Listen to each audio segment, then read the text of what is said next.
So one easy way to construct a box out of cardboard, a piece of rectangular cardboard, is by drawing 4 squares on the corners of this piece of cardboard. Being squares, they're gonna have the same side, and I want to construct 4 equal squares. Okay, so that's one way we can do it, and I'm gonna do it for you to see. For this one, I'm gonna choose a side for the square of, let's say, 3 centimeters, and let's see how it comes about. So let's do it.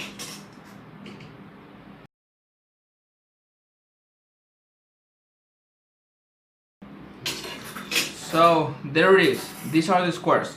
All of them are equal, and clearly, being a square, they have the same side. Okay, here and here is the same side, and so on. I wasn't very precise. I don't care about the precision. It's just a demonstration. So next thing you're gonna do is cut out these 4 squares. Now you end up with this shape, and then you're gonna fold each of the sides and tape the sides to one another.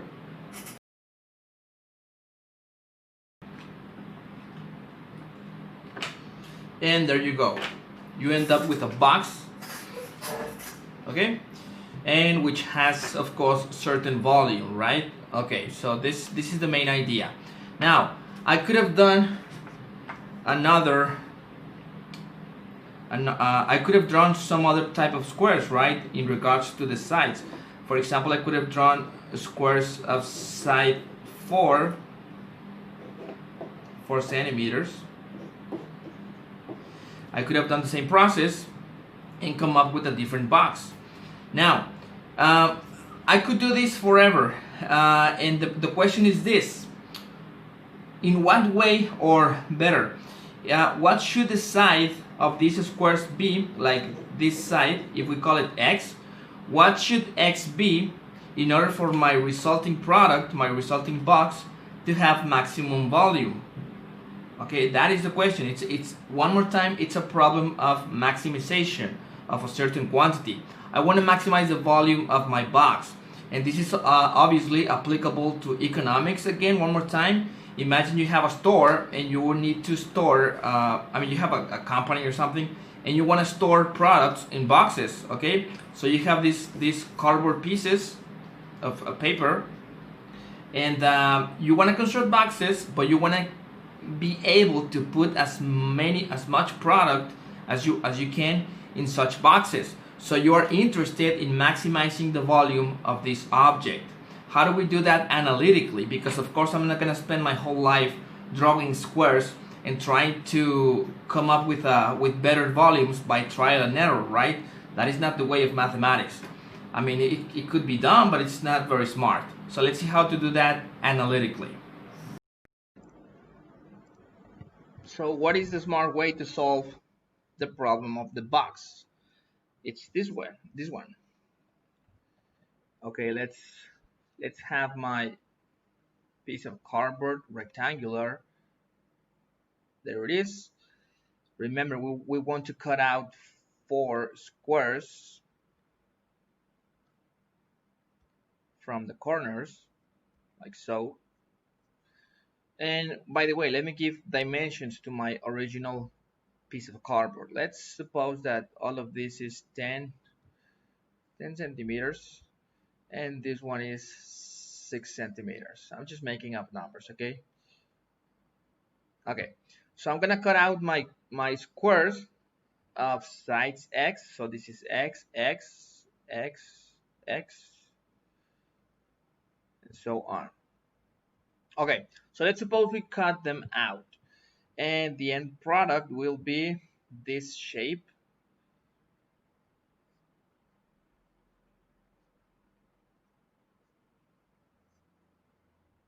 Okay, and if you notice, guys, I can actually calculate the length of this segment and this other segment. Okay, why? Because if you notice, if all of this measures 10 centimeters, okay, Then this little part in here, which will be in a moment this one, you see, this little part is actually 10 minus this bit minus this bit. So this will be 10 minus 2 times x. You see? And the same way for this segment of line. If all of this measured 6 centimeters, then this little part will be 6 minus this bit minus this bit. So that's going to be 6 minus 2x. And that's going to be, well, either this or this, it's the same, right? 6 minus 2x. Okay, so this side measures 10 minus 2x, and this side measures 6 minus 2x. And if you understood what I did a moment ago with the making of the box, we have to fold this four sides. We have to fold them upwards, and they will eventually become the box in this way.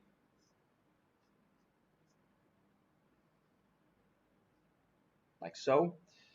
And basically, this side here is actually this. So the length of this side, or it's actually not side. You know, that is a very common mistake when you deal with three-dimensional shapes. A cube or a box of this type, these are not called sides, guys. These are called edges. Edges. Okay. The word side is reserved for two-dimensional shapes. So the length of this edge is going to be 10 minus 2x. The length of this other edge will be 6 minus 2x. And the length of this one in here is x. Okay? Try to make sure about understanding that. Okay? Because this little bit measures x according to this. Okay, so basically I have the dimensions of my box, the three edges. This one, width, breadth, and height. So if I know these three sides, I'm sorry, these three edges, I can write an expression or a function for the volume of this box. The volume of this box will be edge times edge times edge. I'm going to go in reverse. I'm going to start with the height. It's going to be height times 6 minus 2x times 10 minus 2x. So this is the dependency of the volume of my box with the side x of my original squares in here, of my cutout squares. You see? So what can we say? In mathematical terminology, using functions, we can affirm that the volume of the final box is going to be a function of the side of the square. You see, the volume is a function of x, and that function is equal to x times 6 minus 2x times 10 minus 2x. Now let's multiply all of these three factors. Let's see what comes out of that. We're going to have 60, and then it's going to be 12, it's going to be minus 32x, I believe.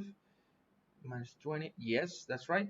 And then plus 4x squared. And then I'm going to multiply this x times all of this stuff. So I'm going to get 60x minus 32x squared plus 4x to the cube. Now let me rearrange in descending order. 4x to the cube minus 32x squared plus 60x. So that is the dependency of the volume on x. So the function is 4x to the cube minus 32x squared plus 60x, and this being the volume of the box. Okay, so once I have done this, what am I doing all of this stuff? Okay, because now, guys, what we can do is go to any graphing calculator, your TI or your or Desmos or whatever, and let's plot this function. Let's plot this function. This function, one more time, will give me the volume of the box as a function of the side. Okay, and let's see what's going to happen if we do that. Let's actually graph this function. 4x to the cube, it's going to be 4 minus 32 and 60.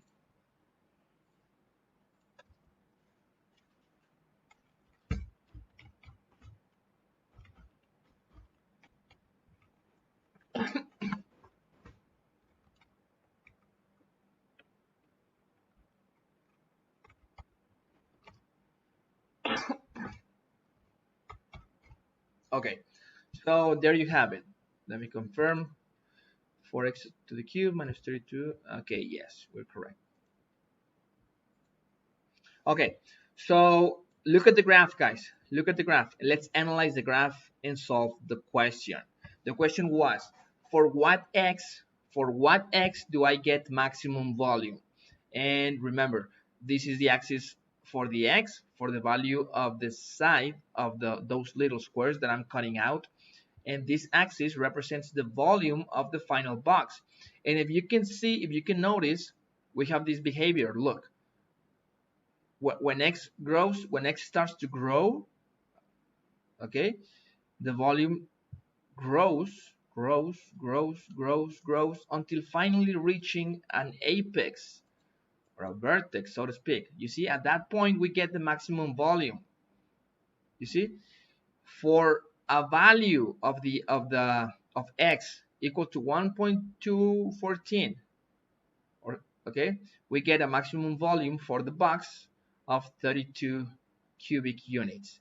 And if x moves anything from the right, I mean towards the right or towards the left of this particular value, I get less volume. Look,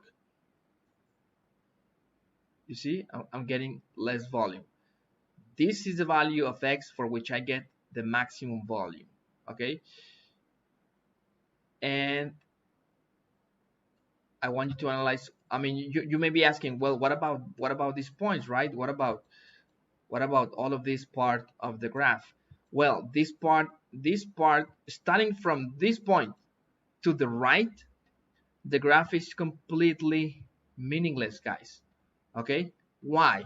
Why am I saying this? Why am I saying that all of this that I'm tracing right now, all of this that I'm tracing is meaningless due to the context of the problem? Mathematically, this is perfectly okay. There is nothing wrong with this. This is just the graph of this function. But in the context of my problem, all of this stuff is meaningless. It's as if it's not here. Why? Because look at your shape, at your rectangle. Remember, this is the original side, 6 and 10. So clearly, due to the context of my problem, due to the constraints of my problem, the side x of these squares can never go beyond 3. Can you see why?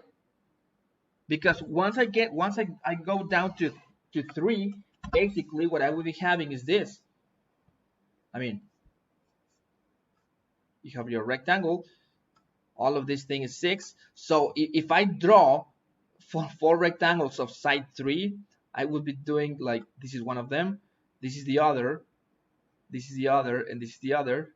3, 3, 3, 3, and so on. So basically I could not be able to create any box if I do this. The x has to be at most 3, okay, at most, but it can actually never be 3. Okay, so it can be 2.99, etc. Of course, you're gonna get a very ridiculous box if you do that, but it can never be 3. It can never be 3 or greater than 3. That's why it's completely meaningless to analyze the function. If you notice, we have the value of x being 3 right here at this point, and for values of x greater than that, this doesn't make any sense.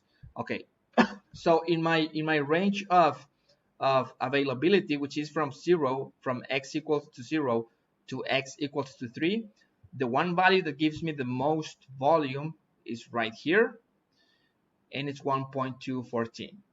Okay, so this is how you can solve this problem, guys, by resorting to the function and a graphical calculator like this. You can see the apex and you go like, okay, that is my maximum volume for my specific value of x. And it's a much simpler way, a much practical way, and much faster way to solve this problem. So there you go.